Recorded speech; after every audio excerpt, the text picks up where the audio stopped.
All right. What is going on, everybody? Welcome on back to the Cinema Lords podcast.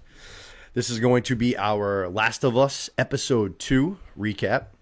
An episode that's been very highly hyped. Talked about a lot of places, saying that this is going to be on the scales of the biggest Game of Thrones episode. It's going to be a massive episode for television. So we're going to talk all about if it met the expectations. I'm joined by my man Luke again today. Luke, what's up, bud? Doing well, brother. Good to be back, and what an amazing episode of TV to watch. Like that was really well done in so many ways. We'll get all through it, but yeah, pumped that that's what HBO's pumping out these days. Yeah, no shit. The show continues to, for me, it hits everything. It pleases me everywhere. Yeah, just in all ways. Yeah, in all ways, the show is unbelievable to me. Before we dive into the second episode, though, last week did episode 1. Couldn't schedule out, no worries. But just general thoughts on that first episode. What'd you think of episode 1? Yeah, it was a great way to get back into the world again. I didn't fully rewatch leading up to watching season 2, episode 1, but did my research, made sure I remembered everything that was going on. And, hit a little YouTube recap. Exactly. But got me right back into it. I think they pulled off the 5-year gap nicely, which is definitely tough to do, especially when they were only working with a couple of years there. Just really were able to move the story along in a lot of like a big way, but in a comfortable way too. Yeah, big teed up something awesome here in episode 2. A big jump, not just time-wise, but as far as Joel and Ellie's relationship from the last second that we saw them to the beginning of this season is a massive, massive jump. It's bigger than a 5-year jump. Yeah. Or at least it feels like it is. Yep. And his role in the town and even her role in the Dina, town too. Yep. A lot has certainly changed from where we left off at the end of season 1 to where we are now. So let's get into this episode 2, Through the Valley. Like I said, this was a lot of hype around this episode. I read a bunch of things leading into it as far as it's on the scale that only HBO can do, which obviously we've seen what they're capable of. Yeah. Like I said, it's going to rival some of the biggest episodes of Game of Thrones. And for me personally, I think it met expectations. I thought this was a phenomenal episode of television. It's the highest. So out of all the episodes, IMDb has a rating for each individual episode. Oh, yeah. This is the highest rated one for The Last of Us so far. I'd have to really go and look episode to episode. This might be my favorite one. I can't say that 100% though. Yeah, the season 1 premiere was amazing. Really good. Yeah, I think that's the main one that comes to mind for me. And I'm still not sure which one I would choose between the two. But. Yeah. I'll say I was a massive, massive fan of the 2, if you want to call them spin-off episodes from season 1, which is the Bill and Frank episode. Yeah. I thought was phenomenal. That was really good. Yeah, I thought that was as good a television as you're ever gonna watch. And then the one with the flashback to her and Riley at the mall and. Yep. How they eventually both get bit. I thought that episode was fantastic too. I think that one was called Left Behind, I want to say. I'm pretty positive it's Left Behind. But I really, really liked those 2 episodes. I think those 2 episodes stand out to me more from the first season just because they were Bill and Frank, you don't see any of that in the game. That's all written by Craig and Neil after the game's released. So that was very new information to me, so that was cool. Yeah. And then the Left Behind, yeah, it definitely is. That was a DLC after the game came out, but it was something I didn't play till way, way later on. After it came out, I'd already been done playing Last of Us for a while. So it was cool to kind of see that on the big screen as opposed to the rest of the main game with all the action. Right. There's no actually a clicker doesn't attack them, so there is a little bit of action, but for the most part that's just a character heavy episode. Yeah. Yep. No, those were both excellent. But this one just had the perfect combo of exactly. There were 5 really good storylines, but they also executed it well, jumping between them all. We weren't ever pissed off about leaving one or the other. It was always getting back to something equally impressive or intense. You have one storyline that's a little bit more not quiet, but a little bit more just smaller in scale as far as the fact that it's just them traversing a mountain to it felt like they had like a really big episode, like story wise, on their hands, and then all of a sudden they just took that huge story, and then they just took like, whether you want to compare it to like Watchers on the Wall or Hard Home or whatever, and just was like, and just like smashed them together, which is just a crazy thing to try and pull off, and I think they nailed it. Yeah, it was so good. And that whole attack on the town is not in the games, right? That was made up for this. Yep. But like they mentioned, other times they defended the city, kind of thing. Correct. Yeah. So like at the beginning, it's very much like this. You're just in Jackson at the beginning, and there's just talks. You know, you hear characters speak and stuff, and but yeah, there's like little, just little like, I wouldn't even call them long discussions, but just kind of like quick mentions. You know what I'm saying? Like, oh yeah, there was this time when these guys came for the wall, the Raiders, we fought him off. This guy was the infected, we fought him off. So it's just mentioned quickly, but it's not ever shown like in a flashback or anything like that. Yeah. And so they're really careful about what they add from, Correct. about the game, and so for them to add something that big and have it go so well and be that awesome. Yeah, definitely. Love to see it. There's going to be like a lot of small changes that I'm going to note from the game to the show. But the things that they changed, I think worked very well. Not just for this episode, I think it does, because without switching Tommy to a different storyline, we don't get this battle at Jackson. So that obviously is great. But then there's also going to be like a character attachment going forward that's not in the game, that's a little bit deeper now, that I think is a good change. Cool. So let's get into it. We open up, we're in a basically like a nightmare of Abby's, and she's going to basically be talking to herself. They're in the corridor that we see from season 1 when Joel is just working through this hospital, and it's the surgery room where he's going to find Ellie. And basically she's trying to say like, hey, like, don't fucking go in there. Like, your dad's dead on the floor. Like, she even says like his brains are on the floor. Very gruesome, basically. Yeah. But you can tell this is 5 years later, and she's still having these nightmares regularly. So which obviously losing a parent, especially like this, totally. But you see why after 5 years she's still so blood hungry and bloodthirsty to make this move back to Jackson. Like, this shit's still very much impacting her day-to-day life. Yeah, if anything, it's just gotten worse and worse with time. Like, it's just been festering, and she finally has the means to go after it, and all her friends are holding up their end of the bargain, their promise too. Good friends. Yeah. Good fucking friends. Sure. Yep, some shared trauma getting through together. Yeah, that's true. Yeah, they were basically the only like survivors from Salt Lake. Right. So, and then they all moved together, which they mentioned multiple times. They go to Seattle. Right. Curious what that WLF is going to turn out to be. I'm sure you have some inside scoops, but yeah, it's just like it's like the Fireflies. It's just the name of a group, or not even a rebellion, but like Jackson doesn't have like, it's just Jackson. You know what I mean? It's just the city of Jackson. You have the Fireflies though, and then this is kind of like the same thing as that. Yeah, another like faction. Mini government kind of thing. Yeah, mini militia, whatever. Yeah. And there's going to be another group that we're introduced to later, I'm assuming towards the end of this season, that I'm very excited to see join the fold. Let's go. Yeah. Love to hear it. Some crazy motherfuckers. But this was a cool thing that they opened up to with this little nightmare, and they jump right to her, and they are at a location that's become kind of like very well known as far as like the Last of Us universe, which is the Lodge. They do a few times in this episode doing just like shots from outside looking at the Lodge. That's definitely like intentional for the people that played the games, because like it becomes like a monumental location, you know what I mean? Like, that's where the event fucking happens. Like, the Lodge is bad. Yeah. Well, interesting. Yeah.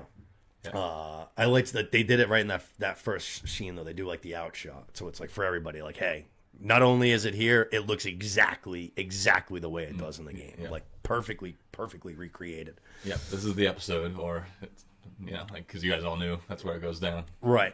Which that was like, I feel like if you're playing the game, that was like one thing you didn't know. Like, is it going to happen? You would assume it's not going to happen in the first episode. There's enough, like, they're not going to do it in the first episode. The second episode's a possibility. The third episode's like a real possibility. You know what I mean? Mm-hmm. But as soon as, like you said, as soon as they like, you see that they're there and like they've arrived, it's like, all right, it's fucking, exactly. It's game on. But the whole little team there, the 5 of them, they're all at the Lodge, and they arrived at the end of the first episode. It was dark though, and now they've arrived and they see Jackson for what it really is. the massive scale that it has, the walls, the power lines, the dogs. They see all this shit on site. They didn't know what they were getting into when they left. Yeah. Yeah. I mean, it seems like they have more people than they can house there. Yes. Pretty big area. Like, it's got to be in the thousands, right? Like, I would definitely say so. Yeah. Yeah. Crazy. It's a good question. I'm actually not sure exactly how many people are in Jackson, but definitely a lot. Yeah. And if there's too many for them to keep up with the infrastructure, then it's got to be a lot. Yeah. Yeah, I almost actually forgot about that from the last episode. But we're gonna see Owen is gonna return from keeping watch. Basically, he'd been out there, set out. He's freezing his balls off. It's super cold. I think he said he was only out there for an hour, so that means it was really cold. And I know that they shot like all of this episode. Like they shot like in the fucking mountains, like in the fucking snow. Yeah. So I was watching a bunch of like behind the scenes making the episode, all that shit, and it looks like everybody's freezing. Yeah, I just watched the 10-minute after the episode. Yeah. Those are good. They were talking about that. It was literally a snowstorm. Yeah, they did not have to fake that part. It was very immersive. Yeah, I was gonna say there's when we're gonna get to it in a second, but when Caitlin Deaver starts running away from the horde, like her cheeks are like so fucking red. Like someone who's just been outside in the cold like all day with their face like unprotected. Yep. It almost looks like painful. It's almost like if you poke it, it'd be like a sunburn kind of. Gonna pop. Yeah, for real. But the other thing so Abby's gonna go out, she's gonna like, take the next watch or whatever. Owen says he's working on a plan, which his plan is really just to talk her out of this and go home, which is probably the smart move because he says like if we try to go through with this, the only people that are going to die are us. Yeah. But I thought the biggest thing to kind of take away from this scene was that they stressed that they're not here to hurt other people. Like Abby talks about taking a patrol group kind of like hostage and making them talk to give up locations and stuff. And the group kind of is like, well, what do you mean make them talk? Like, we're not supposed to be here to torture people. Like, we're just here for Joel. We're not here to hurt anybody else. Right. Which kind of just goes to show that these people aren't exactly like, the most evil fucking faction militia out there. You know what I mean? Right. Very true. Except for Abby, apparently. But yeah, no, they all seem to be the more grounded than she is. She's definitely slipped into the crazy, a little bit, crazy sphere. Yeah. Yeah. There's a debt that's got to be repaid. Yep, and I think they make a point of making us kind of see the similarities between her and Ellie too. Yep. Obviously, Ellie's going to be on her revenge kick now, and they'll have a very similar mindset. There's one big one that when we get to it, I'll mention. But there's one big line that was very, very intentional to show some not similar characteristics, but similarities, not just in characteristics, but their storyline. Right. So we're going to jump to a scene that's, I would say, almost shot for shot exactly from the game. But Jesse's going to be knocking on the door of Ellie. She's like, still asleep. She wakes up. She goes over to the door. Hey, it's time to go on patrol. And he asks her about what happened last night. And Ellie right away is like, Dina kissed me. It was no big deal. She was just like really high. Because they were just in a relationship. They just broke up they make it seem like they do this regularly. Like they break up and get right back together. Right. And obviously she's tight with Jesse. So she doesn't want any, ill feelings there. And Jesse's like, what? What? Yeah. What happened? I heard that Joel decked this guy for being fucking homophobic, but I didn't know about all that shit. Yeah. And then does a good job of, playing mad for like a split second just to bust her balls. Yeah, and he seems like a cool dude. They seem to be kind of annoyed with him at the beginning, but they're always playful. They like him. Because Jesse's not that much older than them, and he carries a big stick in Jackson. Like he's quickly rising up the ranks, and he's like basically like the head of the patrol teams, which is a big responsibility. Right. So he carries a lot of weight, and obviously he's not that much older than them, so they're obviously good friends. He used to date Dina, so there is that like not lack of authority, but it's like, dude, like you're our boss. Like we drink on the weekends together. Right. Right. I know what you really think about all these rules and everything. Yeah. Exactly. Yeah. But no, Jesse's a good character. I like Jesse a lot. But I thought that was pretty good. They're gonna do a little walk and talk. So Jesse's gonna basically say like, hey, we're patrolling together. And Ellie right away is like, no, like I'm patrolling with Joel today, which is interesting given the fact that the night before was very cold. You know, Joel tried to protect her. She wanted nothing to do with it. Then she gets home. She sees him on the porch. She doesn't say anything. She just goes into her fucking garage. Now she wakes up the next day and she's very much like, hey, I'm going to go with Joel. And Jesse obviously questions it. And she says, at the end of the day, like no matter what, no matter how it appears to everybody else in this town, he is like that father figure to me. I am like his daughter figure. Like we are who we are. Nothing's ever going to change that. Regardless if things are rocky right now, at the end of the day, like we are a package deal. We have each other's backs more than anybody else here. Right. But she didn't get a chance to say it to Joel. Just brutal. Yeah. There's never going to be that opportunity to repair their relationship, which is definitely going to be something that weighs on Ellie big time going forward. Yep. Jesse even says at one point, like, "Oh, so you guys patched it up, or you guys hashed it out, or?" And she's like, "Yeah." You'd have to imagine dismissed it. You'd have to imagine that's probably something that she wanted to do during this patrol. Exactly. Like, you know what? Resolved to do it overnight. Like right. Yeah. Because I actually said it when I was in here by myself last week. I was like, not only did that like obviously like hurt Joel's feelings obviously, but like that also like it made him look bad in front of the town. Like it was almost like it was kind of embarrassing. You know what I mean? So I'm sure she definitely feels bad about that. Yep. I mean, yeah, like you said, she seemed to be ready to apologize or to get through it or remind him why he's always going to be important to her. So she definitely did feel bad. Yeah. The other big thing, aside from Ellie and Joel getting... Oh, actually, we also find out that Joel's already left. He went out with Dina. So, actually, real quick, that's a big change. Not a big change, but that's a change. It's going to kind of change the path for different characters in a way. Joel is out with Dina instead of Joel being out with Tommy. Okay. Which allows Tommy to stay here in Jackson, like I said, and that's why this whole battle scene works so well, is because he's here. Right.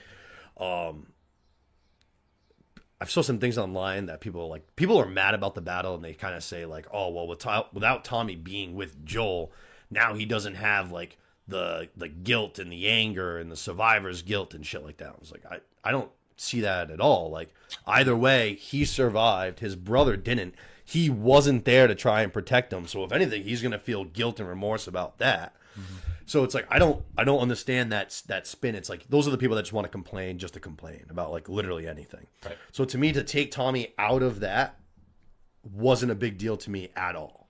Yeah. You know what I mean? I so agree. like we're gonna see like Dina gets like knocked out with a shot. They don't use a shot, but they just knock Tommy out right away because like we've already established they're not there to just hurt everybody. They're there for Joel. Mm-hmm. So like very similarly, they just knock Tommy out as soon as they get in, and then Tommy's out for the duration of the rest of the thing. Yeah, it doesn't have a huge impact anyway. He just exactly. Now, by bringing Dina into it, you're showing more relationship between Joel and Dina that we don't get in the game. Mm-hmm. Like we know that obviously they know each other. She respects Joel. That's definitely like stressed, and she like she cares about Ellie and his relationship because she cares about both of them. But I feel like them going out together and experiencing everything they're going to experience this episode together was a good move as far as tightening their characters a little bit. And I think it makes Dina a little bit more invested going forward, as opposed to in the game, not her only, but her big push is Ellie. Like Ellie's going to go do this, so I have to go because I love her. Right. Whereas now I feel like there's a little bit more of like, I was there. I couldn't have done more. I could have. She actually tries to say something at one point. She just says to Abby, she's like, "Where did you come from? Like, who are you?" Kind of a thing. Yeah. She's like, I couldn't have done more. There is probably some survivor's guilt because they did both get caught and only Joel died. Right. So I feel like it tightens that up as far as Dina having more at stake, not at stake, but more reason to go and do whatever they're gonna do from here. You know what I'm saying? Definitely agree. Yeah, well said. I think that's 100%. I didn't know that it switched up like that from the game, but yeah, she has all the reason to do that, and he even compared her to Ellie at one point, like she's a respectful girl, like why can't Ellie be like that, you know? And so they definitely were trying to push that angle a little bit, that she's the other adopted daughter, kind of. Yep. She mentions the watching movie thing in episode 1. Right. What's her parent situation? Do you know that? Her mom. Or maybe they haven't said it in the show. That it could change anyway. But. Yeah, I was gonna say there there's not much like detail or information on it. Like I don't think she ever mentions her father at all. We can probably assume then. Yeah, I don't like to do like I don't think anything I'm really saying matters. She mentions she has like a sister who is very religious. They're Jewish. So at one point she like references like the Torah and how like her family has survived like generational shit, and it seems like Ellie almost doesn't even know what like the Holocaust is. Really? Yeah. I don't know if they ever mention much about her family stuff. I know there's like one specific like event that she explains that's involving her mom, but I don't think she says like what the outcome happened with her mom. So I don't know. Yeah. But I very much get the impression that she doesn't have any family. Right. Very much get the impression that like the people of Jackson are her family. Yep. So just another reason for her to latch on to him. Yeah. Like I said, I think in the game it very much, like I said, they have a relationship, so she's definitely a little invested, but it's mostly because of Ellie. Right. Whereas now I feel like that, rather it being say like 80-20, now maybe it's like 60-40. You know what I'm saying? Which I think is a good thing. Yep. Which I think is a good thing. For sure. The other big thing, now I'm trying to stay with one thing to the other, before they leave for patrol, is Jesse says that on one of the patrols, somebody found basically like a infected, like frozen, like halfway under the snow, and they kind of started shoveling basically, and they found a few more, and now they're going to kind of push that, but they don't know. It could be a horde of 30, and he says it could be thousands, and Ellie kind of scoffs at it. Joke's on you. Yeah, it's literally thousands. Literally. Yeah, crazy. They were doing a pretty good job defending too, and it still just would not stop a ton of people. Yeah. I thought the fences were all not pretty standard, I guess, in a way. Like you know that they're gonna hit the explosion outside the walls. That's that's the go-to in any battle. But even just having the unlimited ammo and like 100 gunners, like that's pretty effective, you know. Like having the flamethrower team, like that's fucking great. Yeah, they weren't pussies. Great, yeah. you almost knew that was gonna happen. It felt like two of those guys just tuck tail and then run. Yeah. Let's see here before we move forward. One more thing that's taken basically like line for line, basically right from the game, is Maria's going to force Ellie to go talk to Seth real quick. And he's going to apologize for the things he said, gives him steak sandwiches. Ellie literally says, yep, the exact same way. Maria grabs the sandwiches. Cool. And I'll tell you, as far as looks go, the guy that plays Seth in the show looks exactly like the Seth in the game. I wouldn't even be surprised if they use like his digital plant for the face and they just brought him back for the show. Like that's how much he looks like him. That's cool. Yeah, a few characters are like that, right? Like a couple. Yeah, like Abby seemed pretty close. We're gonna get into more Abby stuff. Abby, that casting. As much as I'm loving the first 2 episodes of this show, this Abby casting I knew it wasn't gonna work for me, and it's not working. Oh no, it's not working for me. All right, it's just not. I said it to Holly. I was just like, I know you haven't played the game, but I was like, in no world should I, who played the game, be watching Abby and in my head thinking, my girlfriend would absolutely ragdoll this fucking bitch across the room. Yeah. Like, she would just be fucking dragging her around, just smacking her on the head like a little toy. Yeah. I was like, that shouldn't not be the case. Fair. It should be like the polar opposite, where it's like, please, please, please, please don't die. I don't want to fight this bitch. All right. As a full-grown man, I don't want to get into that shit. Like, please, can we just go home? Yeah. So, right. She's Diesel in the game. She's sick. Yes. Yeah. Which, like, is a double-edged sword, because I heard Neil Druckmann, the creator of the game who works hands-on with the show, talk about this.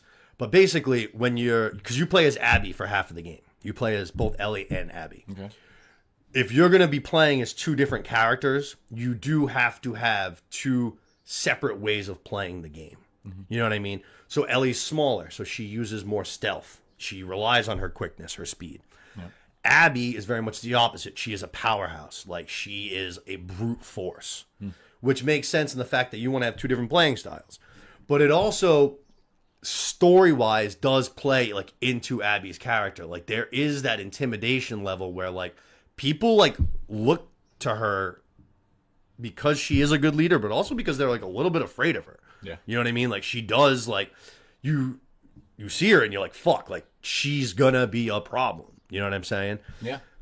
I'm with you. I think one little thing I didn't really recognize when it happened, but just when she was punching Joel 500 times, it did seem like maybe she was a little too like scrawny and like not quite pulling that one off. My biggest thing was actually we're kind of at it now, is when she so Abby's on lookout, she's on patrol, she's about to head in because she's also freezing, and she just happens to like hear some horses, and she notices that fucking Dina and Joel are making their way not too far down.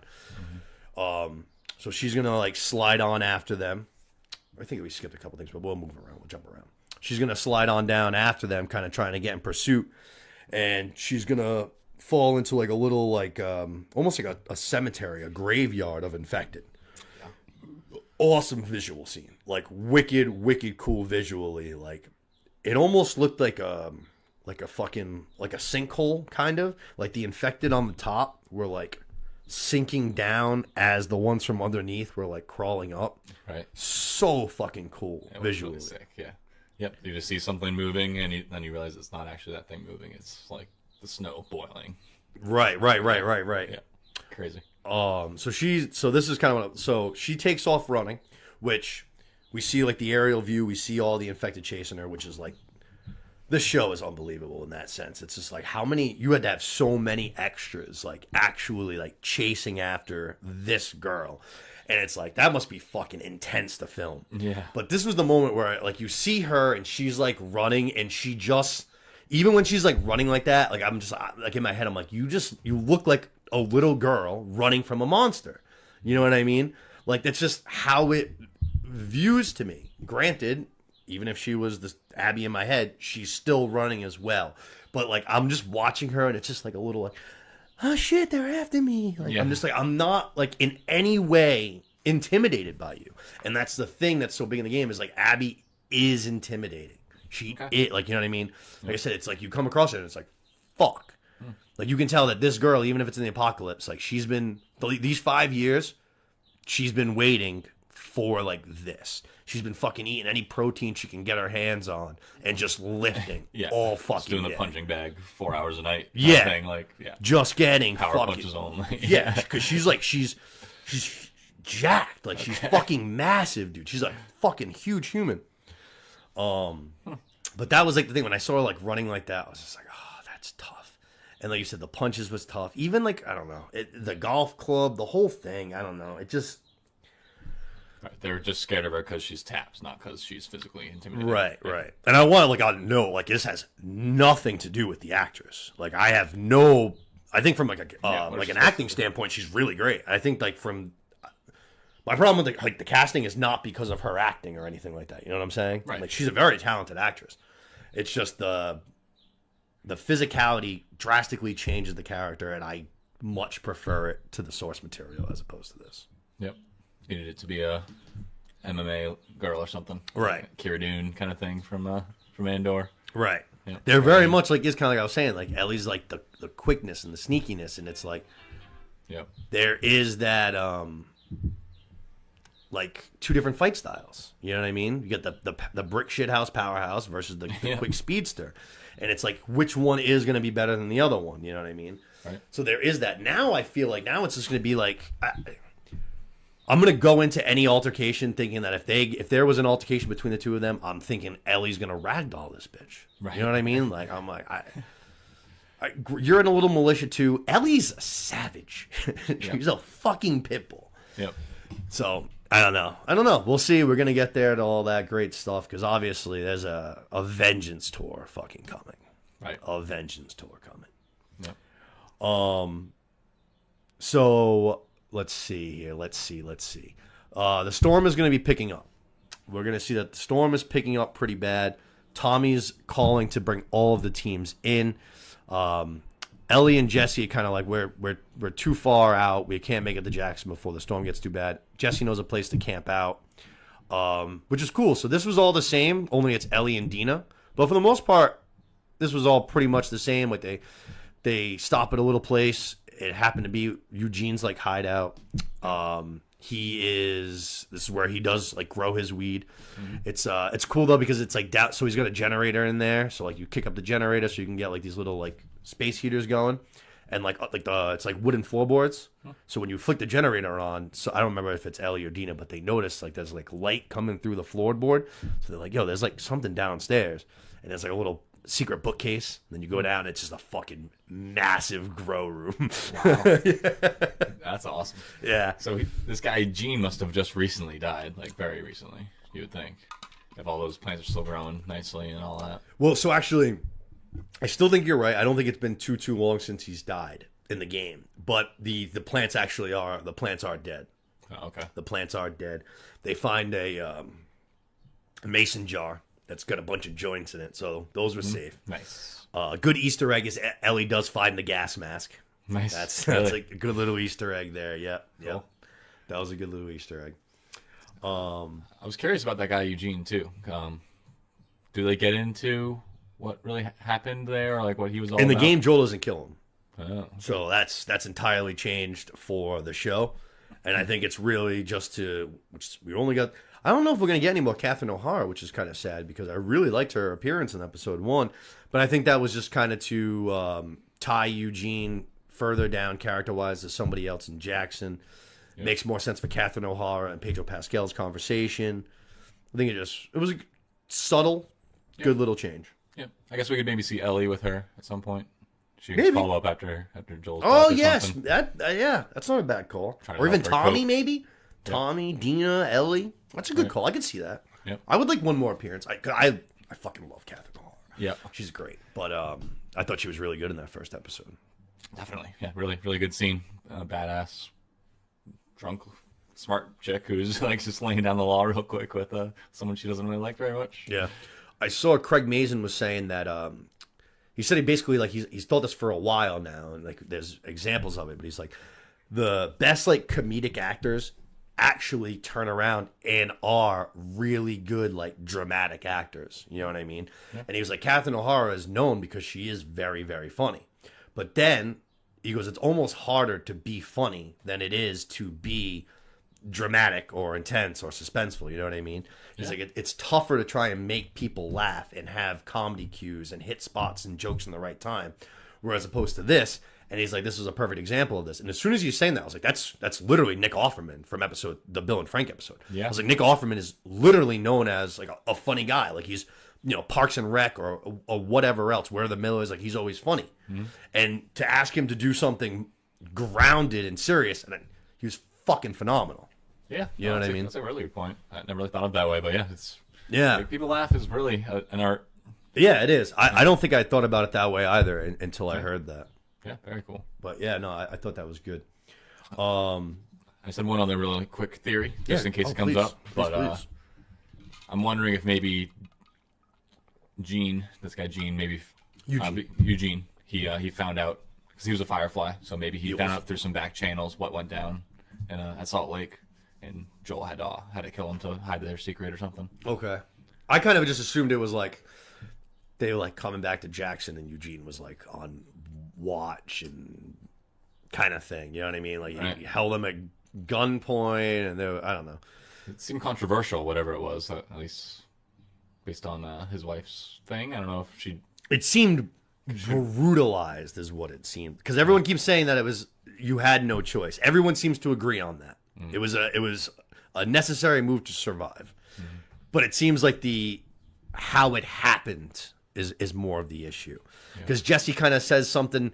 Catherine O'Hara said it. She said it's the way you did it, and then Jesse kind of said it's like, but the way it happened, like you survive Vietnam just to be like taken out like that kind of a thing. So interesting. It must have been something Joel-esque. Yeah, he went over the fucking top, probably blew him up or something. Yeah, or that, or he just like literally like did what he did in the first episode, and just like punched the guy's face literally into his skull. Right. You know what I mean?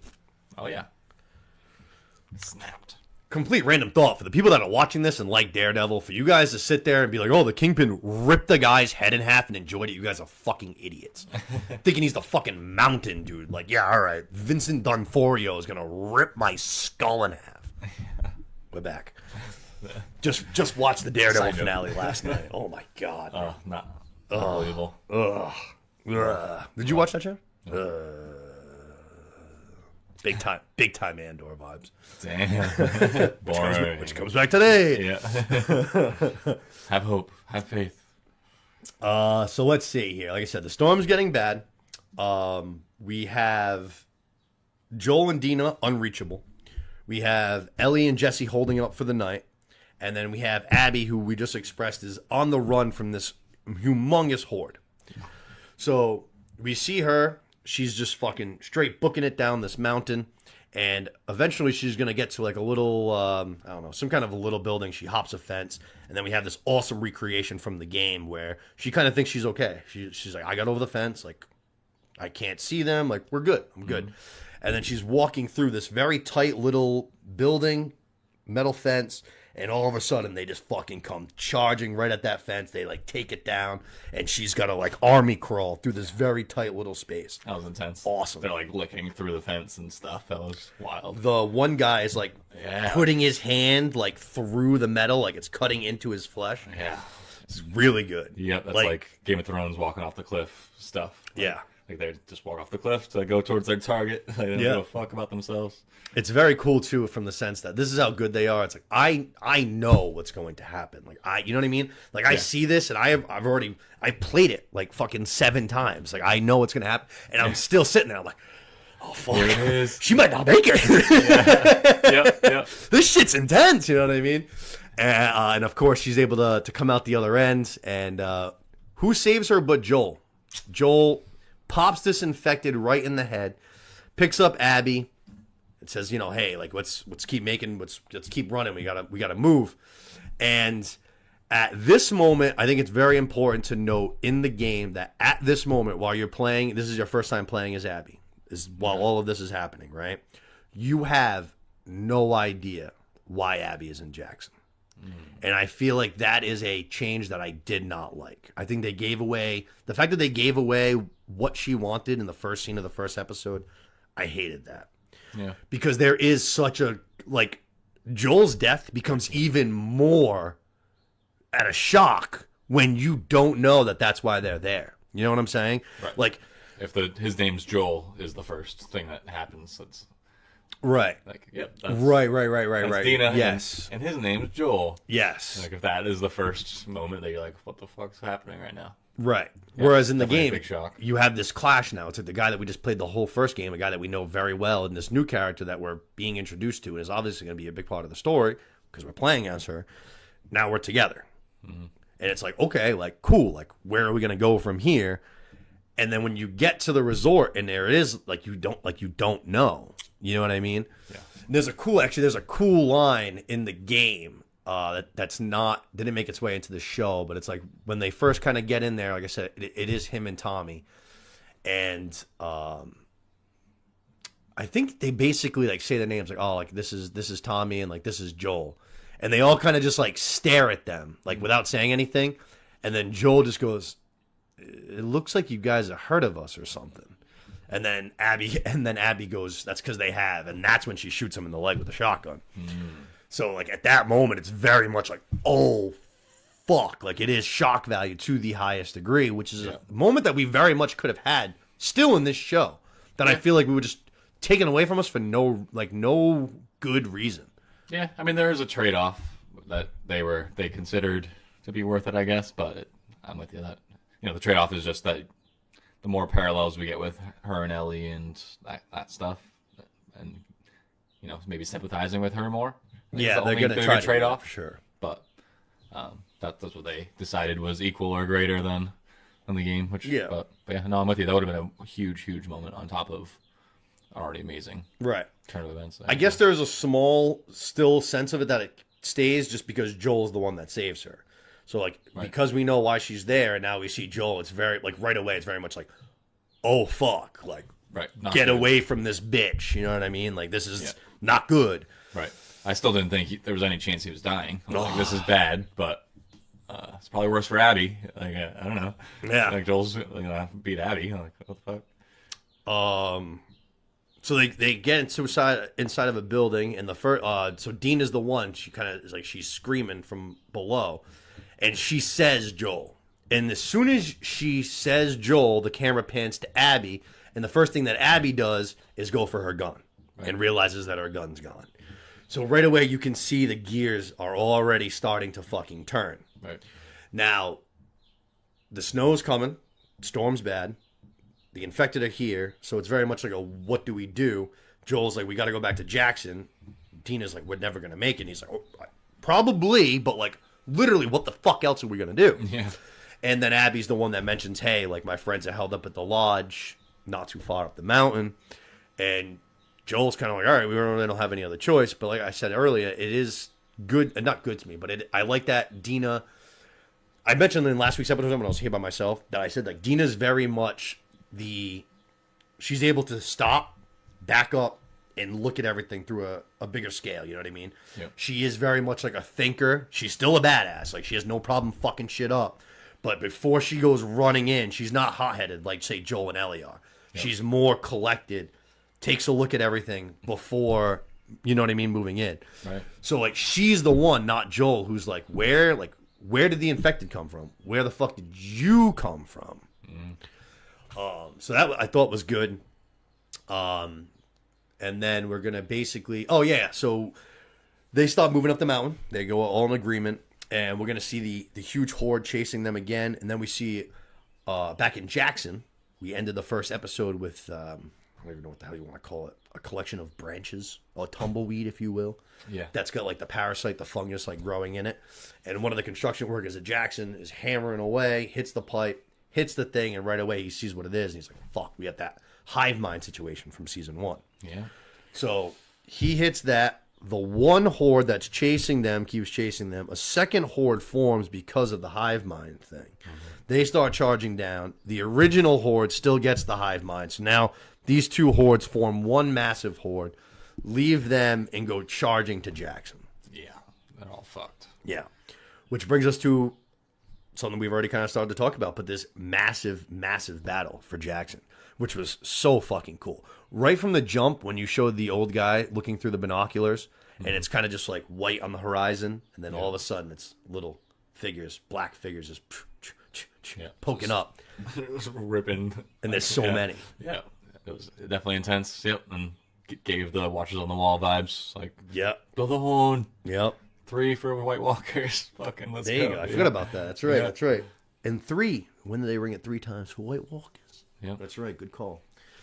So yeah, that kind of, he hits the bell, and it's like, all right, like shit's on. And as someone who played the games and obviously is watching this show through a certain perspective, I was like, oh, this is great. I was like, this is cool. Like, this isn't in the game. Like, this is why people are talking about this episode. Like, it's on the grand scale of Game of Thrones. It's like, because we're about to have a full blown fucking war on our hands. Yeah.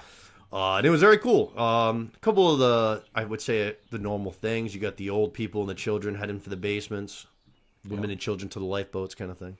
Yeah. A bunch of people inside the city go to the rooftops in case that they break through. You got the walls being watched. They're going to drop some oil drums. They're going to hit those with some shots so that the oil, the gasoline drips across. You're going to blow those up. I feel like all, like, you know, your typical smart standard moves. Yeah. Could use some trench stuff. Some trench would be a great idea. Yeah, some Tibetan tiger traps. yeah, a full-on moat. Yeah, let's drown these guys. A fucking moat. Suffocate their brains. Yeah. No, a trench would be good. Something like that. Some spikes and shit. Yeah. Classic defend your castle warfare. Yeah. But looked great. Like, I mean, all of the extras, huge World War Z vibes, which is probably like my favorite, aside from like this show, like my favorite zombie piece of media that there is. Yeah, that was a really good one. Big time similarities to that, as far as like they got to the wall and they were like starting to climb up each other and shit like that. Yeah. Obviously, how fast they're moving. Yep, just piling over each other. Just like they climbed that, whatever, 80-foot wall in Jerusalem or something. Yeah. I don't remember one thing I was watching, but somebody compared them to like ants, like an ant colony. Mm-hmm. And they were saying how Jackson's like a community of people learning to work together, and they're like, the infected is basically like the greatest community that there is. Like, all of these things have one goal, and it's to help one another get to spread farther. Yeah. So I was like, oh shit. And they mentioned like the ant colony thing, how like every ant is just to move the next one forward. And I was just like, oh shit. I was like, that's pretty good. Never thought of it like that before. That's nice. Yeah. But Jackson's doing like they're holding their own pretty well, it seems like, and then all of a sudden we get a fucking bloater, man. And the bloater in season 1 looked so good. I cannot get over how fucking good they look. Yeah. Like it's crazy to me that something like that can look that real. Mm-hmm. It was really, really impressive. Fucking awesome. Yep. And this one was pretty smart. It's getting some of that intuition that that the Stalker one had earlier too. Yep. Been around a long time. Yep. Yeah. Almost. So it looked like they charged like at the gate, which we saw the gate was like reinforced by basically like a bulldozer, and he like pushed some like huge crates to the thing. Mm-hmm. So they like you just said, like very much must have been like, okay, we're not getting through this way, but like the rest of this wall is probably not reinforced. Like I can just get through this fucking thing. Right. That's exactly what he does. He just punches his fucking way through, lets the infected through, and next thing you know, we got everybody inside the walls of Jackson. Messy. Yeah. Which is when we get to our cool little Tommy runs towards these 3 guys who are already strapped up with flamethrowers. He grabs one, and we're supposed to have a nice little line of flamethrowers. Unfortunately, as the infected come charging through, 2 of them bail. Yep. Tough. Brutal. Yeah. Need each other. The link the shields and like hold the line shit. Come on, man.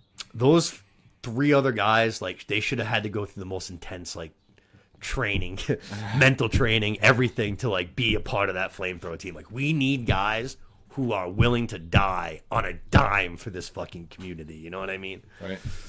And clearly they didn't get those guys. Nope. All right, wore them down with that duty, looming over them for the whole time. Which is, so we have the bloater inside the walls, we have the infected inside the walls, and Maria is kind of up on the rooftops with a bunch of those soldiers, like we were saying, shooting down, and she's gonna light up this bloater a few times. The bloater like looks up at her, and he's just like, all right, like, I don't know if I can fit in the stairway, but one way or another, I'm gonna get to this bitch. Yep, she's done. Yeah. Not enough pepper on the back of my head. Tommy recognizes it, though, and he's not going to let his girl get fucked up by a bloater, that's for sure. So he goes charging in, gets his attention, shoots him a few times, gets him to chase him, and unfortunately leads himself into a dead end. Yeah, you think that'll be his one advantage, knowing the terrain. Yeah, it's a good call, right. Not good. No. Learn, like, you had to, I'm surprised there's not, like, another trap somewhere inside where you could, that's a good call. Right. Yeah, that's a good call. But we're going to get to this cool little, like, this little one-on-one battle. Very much like, I feel like in the vein of, like, a superhero movie, when you have, like, these armies fighting one another, but then you get to, like, all right, we got to elevate this shit. Like, 1v1 fucking combat. And we have fucking Tommy versus this massive bloater. Yep. And lights him up with the flamethrower, which looked wicked cool. Yep. Looked so good, like seeing like the whatever it is, the makeup, the cosmetic, like just fucking burning. Yep. And then Tommy fucking runs out of gas, and it's like, oh shit, like what's gonna happen? I know, like I was like, unless they're making a really, really big change, I was like, nothing can happen to Tommy. Mm-hmm, right. I was like, someone's gonna save him, or something's gonna happen. And sure enough, the flamethrower did just enough damage, and he fucking just like burns out. Yep. I mean, I was still worried about him because I think Joel hadn't died yet. But yeah, you knew Joel was about to die, so you're like, no, they're definitely not both going right now. Also, the flamethrower was in the game too, right? Yeah, you can get a flamethrower. Is that like the best way to take out bloaters in general, or? Yeah, honestly, I don't even remember like using it in the second one at all. I think it's definitely in there. The first one, I remember where you get it and everything. It's at the university. When in the first season, when like Joel gets stabbed with the baseball bat, yeah, that's like when you get the flamethrower. And honestly, like it's a cheat code. Oh yeah, it's like I'm not using this thing. I was like, back into a dead end hallway, and it's literally unfair. You just like light them up on fire for a second, they like fall, and they just like burn, and like they rarely get back up. The big ones you just have to hit for like 6 seconds. You know what I mean? Yeah. Very, very much a cheat code. You want some stabs, some handgun. Yeah. Well, even exactly. like guns aren't even a big thing, right? Because it's all like managing your resources. Oh yeah. As far as like because you don't get like a ton of ammo, so you got to try to pick your spots with it. Right. Like you got to try to not if there's 2 infected, there's no reason really to pull out your gun. So you want to try and sneak up on one, fucking stab it, fucking. Like you have like less than 100 bullets for the game, kind of thing, or. Less than 100 bullets. That's an interesting question. No, I'm just trying to get a gauge. Is it like 25 bullets for the game, or is no? Honestly, like 200. 100's probably like a little low, but not like crazy. That's actually like a really good question because you don't get a ton, but you also like don't get a little, if that makes any sense. You know what I mean? They want you to feel okay with using them, but right. still ration them. Yeah. No, that's actually like a good question. Probably, I would say over 100. Maybe under 200. You're a loot guy too, right? So yeah. You probably found more than other people. Yeah. I'd say like over 100, but under 200, maybe. Okay. Yeah, that's cool. I like those kinds of, realistic limiting things in games. Yeah.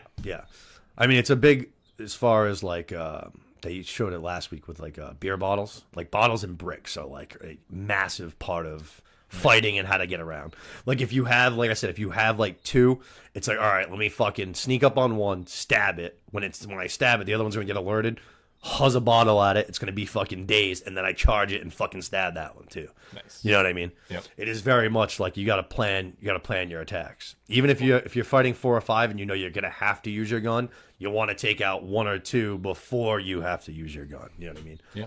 That kind of explains too in the first episode why Ellie was trying to just manhandle this clicker and stab it to death. Like, come on, like you're right there. Like you're just getting too cute right now. But yeah, it is trying to carry that vibe from the game where you're limiting. You have limited resources. And you're trying to use them wisely.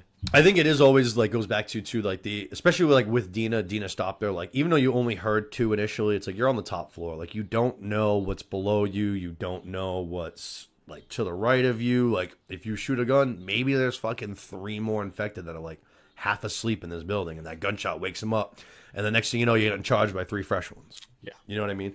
I think in every circumstance in this world, game or show, every chance that you can get to not be loud, you have to take. You know what I mean?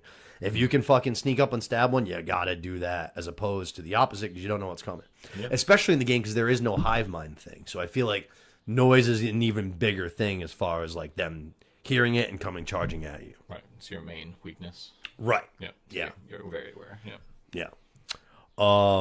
So let's see. All right, like we said, Abby convinces them to go up to the lodge. She hops on a horse with Joel. They start heading up, and this is the first time that you see Joel look back at Jackson, and he sees that basically like Jackson is on fire, and like he needs to turn around and go back. He's trying to say that, and now Dina's really like, not, like we really, really can't go back. Like we've already started going up. The storm's crazy. I'm already like having hypothermia. Yeah. Like we can't go back. And Abby's like we're almost here. And she even tries to play like my friends have guns. Like we can help you fight card. So now we finally get to like the big climax. You know what I mean? We fucking we're gonna get to the lodge. Yeah. They all arrive. Everything's very cool, calm, collected at first. It's like, hey, let's get everybody inside. Let's get everybody warmed up. Abby even says to Owen, she goes, help them too, as far as like warming them up and shit goes.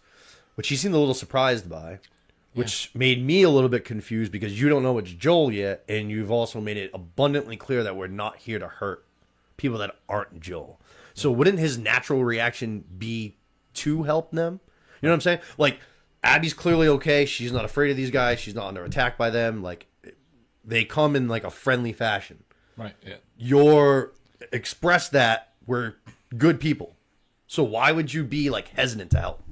Doesn't make a lot of sense. I mean, it definitely affected me as a viewer, like still holding out hope that maybe she forgives him because he just repaid the debt and saved her, but hopefully there's more to it than that, but it seems like that might be the only purpose, just to make the viewer hopeful one more time that she might actually care about them or have forgiven him enough to just talk to him first, at least, or something. I remember definitely screaming that at my TV the first time I played it. Like literally just being like, I just fucking saved you. Yeah. What are you doing? Yeah. I think he says that too, right, Joel? Yeah, he does. Yeah. What? Yeah. And she goes, he goes, I saved your life. She goes, what life? And it's like, I totally get you're still in grieving. Like you're still mourning. I get it. But it's like locked in on it, though. Yeah. Your dad died. Like your life didn't end. Like you still have friends, you moved to a new place, you've met new people, like your life is very much not ended. Like your dad died and that does suck really bad, but it's like, what do you mean what life did I save? Like I just saved you dumb bitch. Yeah, it's incredibly stupid. Yeah. But sure enough, we're gonna have Abby, she pops Joel in the leg with a shotgun, instantly has them tourniquet it. They put Dina to sleep. And now Abby is going to kind of finally have like her moment to say all of the things that she's been wanting to say for the last 5 years, which is a great, like, when she like, before she grabs the golf club, she goes to start talking again. And Pedro Pascal says, like, just shut the fuck up and get on with it. Before that, in the game, like right before she's still kind of talking to him, he goes, what does he say? He goes, why don't you just give me whatever speech you have rehearsed and we can just get on with it. Nice. Which is like, it's so true. It's like, it's like you've been thinking about what to say for these 5 fucking years. Yep. I got nothing on you guys right now. There's no one that can help me. Exactly. I am so fucked. Just do it. And we're going to get to 2 moments that I love from Pedro Pascal in this. So actually 3, actually, now that I think about it. Right before he gets shot, he looks back at Jackson one more time from the lodge, sees it on flame. So one of Joel's like last thoughts is like, is Tommy okay? Which reminds you and everybody else, if some people don't remember, that's actually where Joel's story started. Joel's story did not start with Ellie or getting Ellie across the country. He was looking for a car battery so that he could go and find Tommy because he hadn't heard from him in months and he was scared that something happened to his little brother. Sure. And now that same fear is happening again, like in his final moments. Mm-hmm. Powerful. Tough. Yeah, exactly. Which is something you don't get in the game because Tommy's with you. I thought that was a nice touch. Yep. Had to flex that new power that they had for storytelling to not be limited to, even though they did to 3 different people in the second game, maybe. Mm-hmm. It still starts with Joel. That's still limiting compared to what they can do here. So. Right. Yeah. I thought that was like a really good touch. I feel like it shows, and you could see like how worried he was because Pedro's so good. Like you can see the emotions on his face, and it's like, oh man, that's gonna make it like that much more tough. Especially because I know what's exactly about to happen. Right. So she shoots him. We get that whole thing, and before she gets the golf club, she says back to the same thing as far as we don't harm people who can't defend themselves. But this is an exception to that because I think we can all agree that there are some things in this world that are just fucking wrong. And the camera goes to Pedro Pascal and you see him very, not like a big nod, but like a little minor, just like nod of the head. Mm-hmm. And it's like he gets it. Like, he understands this world. He's been here since the beginning of this. Like, he knows how this shit goes. And I'm sure when he fucking was going through that hospital, murdering Firefly after Firefly, in the back of his head, he knew someday that this could happen because that's the fucking world that they're living in now. Yeah. And I love to see, like, I thought that little nod was so good. Like, Joel gets it. It's a good catch. Yeah. Okay. That's powerful. Yeah. I thought that was really, really good. Yep, and it's like that's what I would do if I was in your shoes. Exactly. Yep. Right. Exactly. Yep. That's exactly what it's and like. I think I'm a good guy, so you might be a good person too. I think if you asked Joel and you said, like, are you a good guy, he'd very much say no. No. He's a bad guy who's done good things, but I think very much at the end of the day, like, he's... But he did try to defend his actions with Ellie. He said that she's like, the psychotherapist was like, tell me what you did to her. Like, he's like, I didn't do anything wrong. I fucking saved her. Yep. No, he still thinks he did the right thing. Yeah. Yeah. No, he absolutely did. I think it's very simply comes down to, like, he does not give a shit. That's what it comes down to.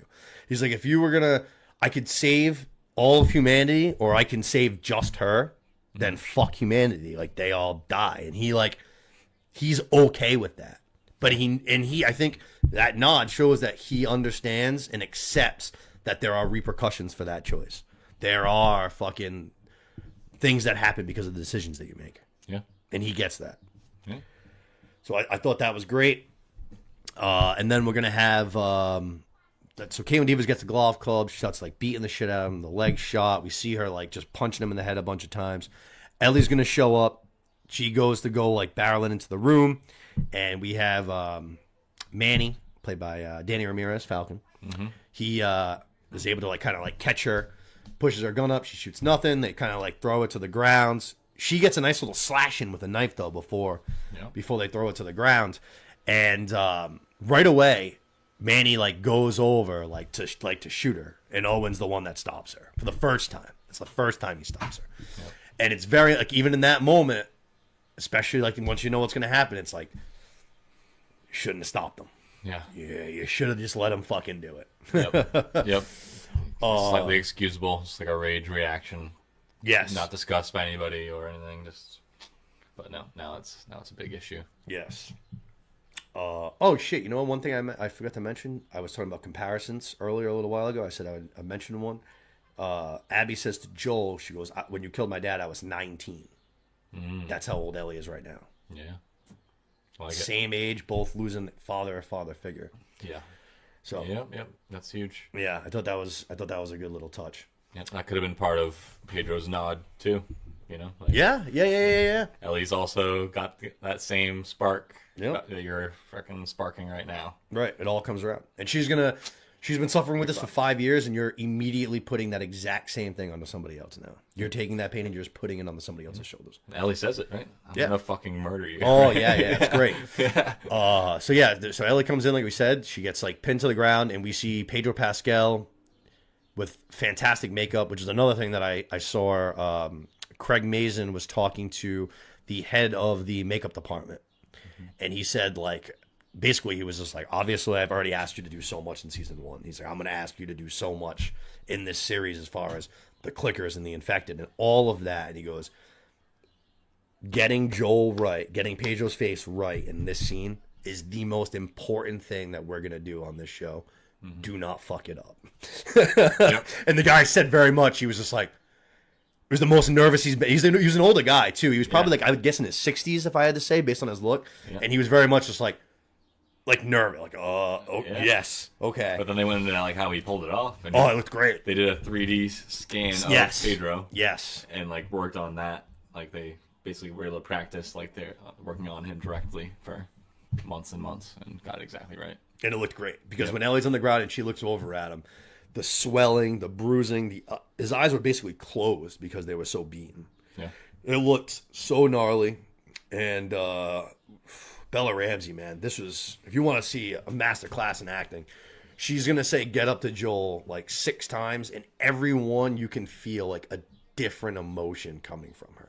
There's like concern to fear to fucking like anger to like back to like concern. You know what I mean? Yeah. It's like a roller coaster with every single time she says it. She's like, get up, Joel. Get up, Joel. Like get the fuck up, Joel. Yeah. And after she screams it however many times and you see it, this was the last thing I was kind of just referencing as far as Pedro Pascal doing shit. After she says, like, get up, she's like, please, like, get up. You can see him, even though he is probably, like, inches away from death. Yeah. Like, his leg has been shot out. He can't stand. He can't barely. It seems like he can't breathe. He can't see. Yeah. He's still, you see him just... This little effort as he has left in his body, he tries to like lift his head and his upper body off of the ground. Yeah. And it's just like, dude, this is the toughest motherfucker in the world, but it's like the love he has for this girl is so fucking overwhelming. Yeah. And that's something like you don't get that little like almost lift in the game. And I was like, dude, I'm watching this and I know what's gonna happen. And I was like re-angered, like I'm shaking in anger all over again, like at what's happening. And I hear her, and I'm like, oh, my heart breaks. And then you see him try to do that, and I was just like, oh, man. I was just like, this is tough. It's getting a little dusty in here. I was like, the love that this guy has for this girl is it's overwhelming. It's intense as hell, yeah.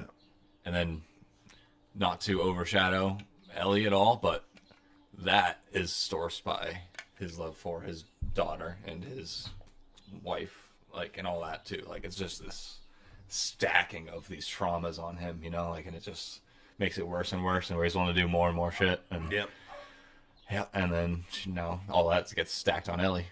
She's got all that grief and all that trauma that she's now trying to release the energy of. Crazy.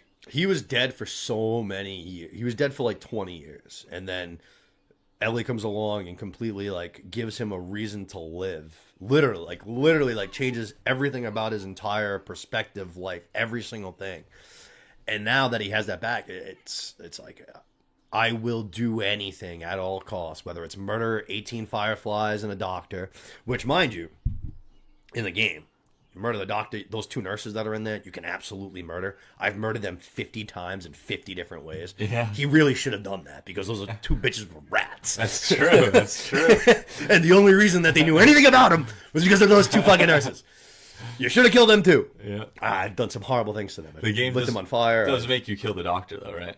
The game makes you kill the doctor. Yes. You can't save Ellie till you've shot him. Yeah. Or stabbed him. Oh with a yeah, scalpel light him or on whatever. fire. I have used the flamethrower to kill him a few times. Yeah. Yeah, and the nurses actually. Yeah, definitely lit them on fire a few times. Yeah. But yeah, you gotta take them out, man. You can't have any witnesses, which is not like any loose ends, which is exactly why we have The Last of Us 2, is because loose ends are not cut. Yeah. They are gonna fucking finally say, like, all right, like, other people are showing up. We already had to drug this girl. Now this girl's here. Like, we need to get out of here.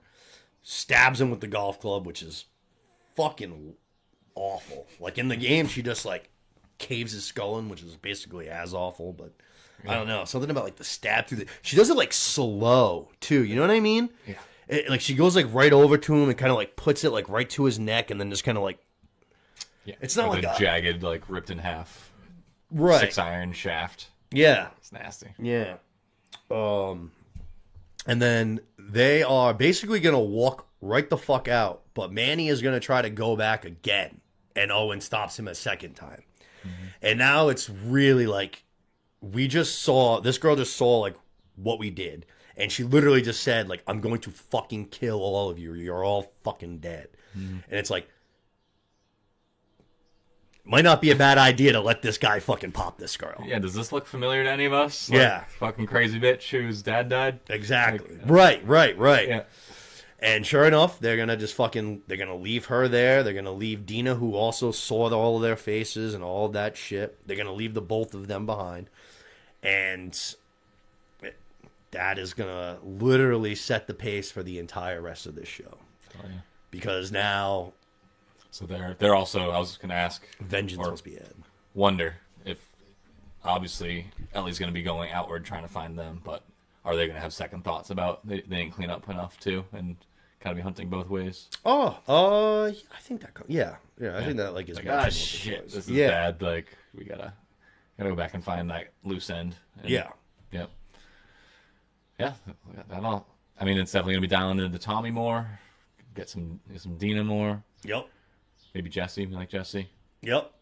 But yeah, it's just such a huge hit to lose Joel like that. Did not see it coming.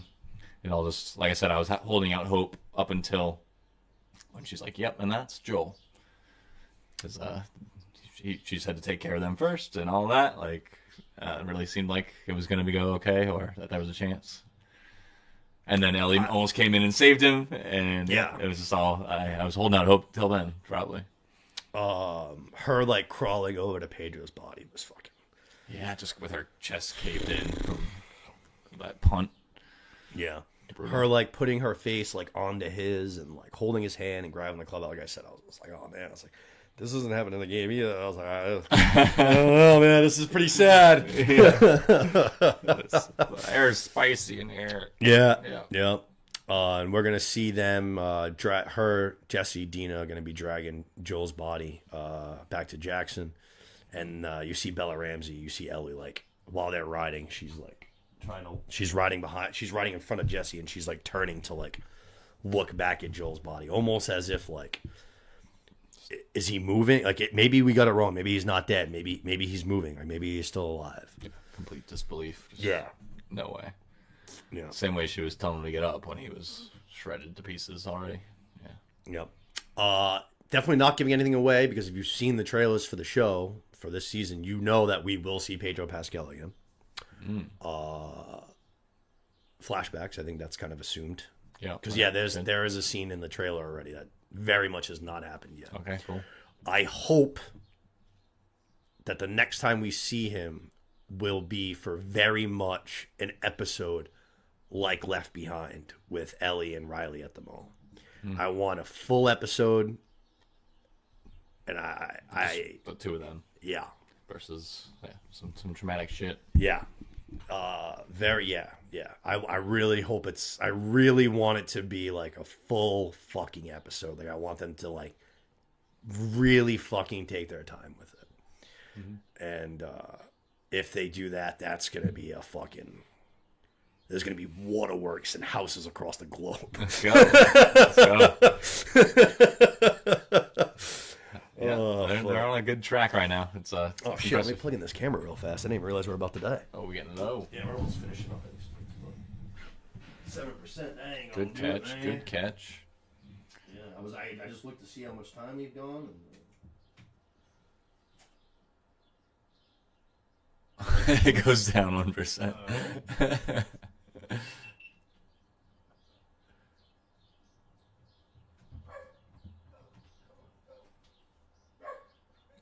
There it is. Green means go. Green means go. Oh, all right. So we're pretty much wrapping up now, anyways, because we just covered the. Her walking back to Jackson with dead Joel on the back of the horse. That's right. The end. Yep, and then obviously the Seattle group is heading back to Seattle. So a massive episode with a ton of hype. I think it met the expectations. Mm-hmm. I think that this is the kind of thing that I think that only like HBO can really do. I think Netflix is getting closer to that when you see things like Stranger Things, because Stranger Things is like really high budget, but it's still not like the things that HBO does. Like HBO started this shit, and they're still a step above everybody else. For sure. I think this has got to be like, as far like it's as good of it's as good as TV gets, for me at least. It gave you everything. Like you fucking laughed, you fucking got scared, you fucking cried, you saw some action, you're like, oh fuck, that was cool. Like you went through all of the emotions, I feel like, watching this episode. Definitely. What more can you ask for? Yep. And they pushed the limits of practical effects and like digital effects and mixed them both together really well. Like we said, bouncing back and forth between all these awesome stories perfectly, where they all got their due credit and screen time, and it just went really, really smooth. Surprising the audience. Again, props to all the people that played the games and didn't spoil it, for me at least. I'm assuming a lot of other people were able to make it through without getting spoiled about Joel. No, so it seems props like, to those people. Especially the people that we know directly, it seems like everyone was able to stay like spoiler free. Yeah, I think so. That's just a credit to how great the game was to people that they wanted to save it for their friends. You know? Yeah. I mean, it was. Can't spoil that. Like, enjoy it, dude. My sister and Seth texted me like right after. They were just kind of like, really, and I'm like, yeah, man, like that. State like this is the kind of thing like Thrones, where like they want to like you. They want you to feel like anybody can go at any fucking time. Yeah. And I think that they showed some of that, like not some of that, they showed that in the first season. Like you're introduced to Tess right out of the gate. Tess goes pretty fast. Yeah. You meet Bill and Frank. You have a whole episode with them. They both die. You meet Henry and Sam. Meet Henry and Sam. Cool. Sam gets bit. He gets killed. Henry kills himself. Riley gets killed in the mall. Like they're people fucking drop in this in this world. Yeah. And this is just another example of that. And I'm not going to spoil anything, but all I'm going to say is it's not over. Just that's the world. Yeah. No one's safe. Just watch the show knowing that nobody is safe. Yeah. I mean, you just rattled off like 10 people that died in the first, and didn't even say Joel's daughter, probably. Right. And like, there's not 10 episodes, or it's just impressive. And it doesn't feel like they're forcing any of them either. It's just the world that they have created. And that's how shit goes there. Exactly. Yeah. Exactly. Like we said, Joel is not, and like I said, Joel's been in this world since the fucking jump. He's been here for 20, 25 years now. Like, he knows how the game's played. Like, he's seen it enough times. He's played it enough times. Like, honestly, I bet you if you fucking sat down Joel, he would probably say that he expected this to happen fucking 15 years earlier. You know what I mean? He was probably happy that he outlived his hand. Yeah. You know what I mean? Yeah. because he's been collecting debts on all the other people doing desperate shit for a while. And He's hinted at the things that he's done. Like he's very clearly not proven, but he's expressed that he's done bad things to people that didn't necessarily deserve it. Yeah. You know what I mean? Like he did what he's had to do to survive, and some of that has been fucking ugly. Yeah. The trailer for this next episode shows a lot of grief, a lot of mourning. Mm-hmm. If I had to guess, that they're going to probably really spend the majority of the episode in that, the immediate fallout of Joel's death and how it impacts Ellie and Dina and Tommy and by association Tommy's wife Maria. Mm-hmm. We're going to see how it impacts them in different ways. And if I had to guess, I think they'll probably spend, I would imagine probably basically the whole episode doing that. Yeah. I would think picking up the pieces. Is that like mixing that with also like the planning, yeah, where, what are we doing? Where are we going? What are we setting off to do? Who's going? I think there's going to be a mix of that. Yep. And with Ellie about to leave to go on the mission, or about to assemble a crew or whatever. Right. Yep.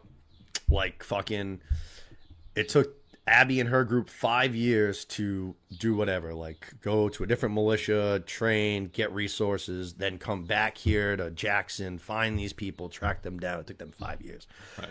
Ellie is not going to wait 5 years. It's not who she is. It's not her mentality. It's like she was done wrong, and it's everything to her, I feel like, is very much in a bubble.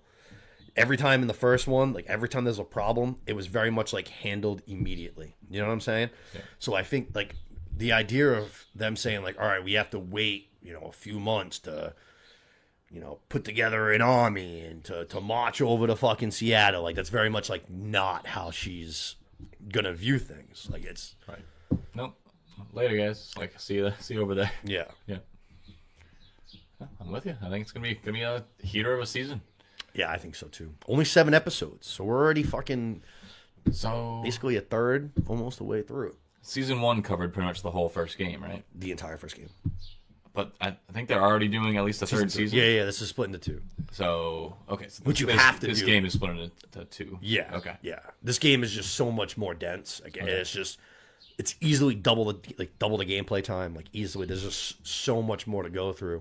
Right. As I'm sure everybody can imagine, we're not done learning about Abby. There's a lot. We're gonna learn a lot more about her character, where she's been the last 5 years, where she's going now after Jackson. So we're gonna see a lot more of her. We'll see more of her friends. We'll see more of those people. Again, I don't think it'd be much of a shock, but especially the Owen guy, who very clearly seems to be the one that's closest to her. Yep. And then we're going to get, obviously now, with losing Pedro Pascal, everybody else is going to have to take a little step up. Dina's obviously going to be a massive, massive character. Yep. Tommy's going to be a bigger character. Jesse is going to be a big character. So, yeah, love it. I'm curious. I have an idea or two on where they're going to finish this season. You know what I'm saying? During the break. But I think that's for me the biggest question right now that I'm thinking about the most is, where are we gonna take a break before the next season, right? And hope to God that it's not a long hiatus. Let's get back to work. Let's go. Let's get these people back in. Right. Yeah, we'll see. I mean, maybe they didn't rush to this point, but it felt like they rushed to Joel dying. They could, like you said, they could have done a few more episodes or killed him halfway through or whatever. But now that it's done early, they must have some story to tell here. They're gonna. I would say the game takes between 20 to 24 hours to play. Joel dies in the first 2 hours. Wow. Yeah. You don't even, when you're playing the game, you're not even complete, because obviously there's a lot of cinematic too, especially in the beginning. You're catching up on the last 5 years and you're seeing Jackson and all that. Yeah. So there is a lot of clips, you know what I mean? But then you don't even you don't even really totally like get grounded into playing before all of a sudden it's like you're like, oh, I'm playing with a new character. Like this is interesting. Like I wonder like what I'm gonna do with this girl. And then it's like very much like game on happens very fast. Like, I remember clear as day sitting in my TV room playing it for the first time, and like I remember like literally like holding the controller like shaking in rage, and like the clip ends, and I literally was just like, I'm not leaving this seat because I have to go and murder motherfuckers. Like, people have to pay. Yeah. And they're not going to wait till tomorrow. I'm going to play till 2 in the morning, and I'm going to kill them now. I will not sleep. I will not eat. Yeah, exactly. Yeah, Ellie mode. Exactly. Hell yeah. That's shows why they should have made it into a show and why they did. Yeah. That's awesome writing, and just, you can tell. Like, thank God that it's HBO, that Neil Druckmann wanted to work so hands-on, that they found a guy like Craig Mazin who loves the source material so much that he wants to stay so true to it. Because we see time and time again now with these fucking video game adaptations, and they're fucking brutal. Fallout was good. Fallout was really good. I'm excited for season 2 of Fallout. But then you look at like fucking the Halo series on Paramount. Yeah. What a fucking abortion that show was. Yeah. Assassin's Creed. Creed, Prince of Persia was fucking awful. There's been so many, I feel like, at this point with it. Mario was good. Oh my God. Mario actually really was like really good. I fucking love Mario. They've done like they did the Mila Djokovic like 5 movies for Resident Evil. They did the Netflix series, and then they did a reboot movie. Yeah. All of it has been pretty bad. The reboot movie was horribly acted with some people that don't deserve to be acting at all. But at least it stayed the truest to the source material, where even though the acting was so bad, I was still like, you know what? Respect it. Yeah, I was like, everything I've seen about this game, which I love Resident Evil. I fucking love Resident Evil. And I was like, to see all these bad adaptations broke my heart. I was like, this wasn't great. Yeah. But at least they stayed true to the fucking game pretty well. Yeah, somehow a step in the right direction. Yeah, they're doing Resident Evil again. They're doing a Resident Evil again. Makes money, baby. Yeah, fuck. I just don't understand. Like, I don't understand. Like, Resident Evil, like, it should be very easy. Like, the show opens up, you're in a helicopter. You see some Stars Bravo team patches on these people's arms. They fall down from their little helicopter. They're looking around for the Alpha team. Next thing you know, dogs and zombies caught running, and they run into an old school mansion from like 200 years ago. That is the opening 15 minutes of any good Resident Evil adaptation. That's it. If I don't see that, I'm just going to be like, all right, I don't need this. I'm just going to shut it off. I don't need it. Stick to the formula, baby. Stick to the formula. Yeah. Do what fucking Last of Us is doing, because it's fucking phenomenal. I know so many people have no clue that it's a video game, care about video games, and they're like, this show's fucking incredible. Very cool. Which goes to show how good the games are. I mean, Neil Druckmann's a genius. Yeah. He's a genius. Yeah, and love his involvement through the production. And like you said, the respect from the producer or creator for each other. Like they both work back and forth. And he's the guy from he does the Uncharted's. Same guy. Yeah. That movie was not great. It was fun. Yeah. That's Did you watch that movie? I've seen it. Yeah. Yeah. It wasn't great, but it was like a good time. Like it's a movie theater movie. Popcorn, soda, shut your brain off. Oh, cool. For all audiences. Yeah, exactly. Little family fun. You got anything else? No, I don't think so. I scanned through. I had some questions for Nick section, but it seems like it's. Oh yeah, like you kind of mentioned how they did more like non-linear storytelling in the game, and they kind of switched that up here. They're kind of really just going start to finish now. I thought that was interesting. Already in pre-production for season 3. So I was wondering if you thought they were going to have any new material that they had to push in there, or you think it's just going to be covering those 2 games and that's it. Yeah. There's no third game coming out or anything. So or really like trying to simultaneously release them both, kind of thing, or. Druckmann recently was interviewed. They asked him, and he said that there was no story in place for a third game as of right now. That he was working on other projects. Then there was one of those leaks, like the hacks, like the GTA one that like announced that GTA 6 was coming in like 2025, and they had a bunch of like files that were code named and what you could make of them. There was recently a not a glitch, but you know what I'm saying. They were hacked, and there were already actors supposedly hired for the gameplay. Interesting. For 3. So that'd be cool if they could pull that off. I know Game of Thrones tried to pull that off, but obviously George didn't write shit. yeah, right. Like, yeah, we got like 8 years before we get to the 6th book. It'll be fine by then. That Didn't write anything. I've never loved and hated someone so much in my fucking life. Yeah. Oh god, that guy's an asshole. All right, I think that's it. That's good. Yeah. All right, cool. Great episode. Thank you for coming. Of course. Appreciate it. Hopefully we'll see you again next week. Yeah. Hope all you guys enjoyed the episode. Hope all you guys enjoyed this podcast. We will be back with episode 3 next week. But in the meantime, happy watching. Peace out.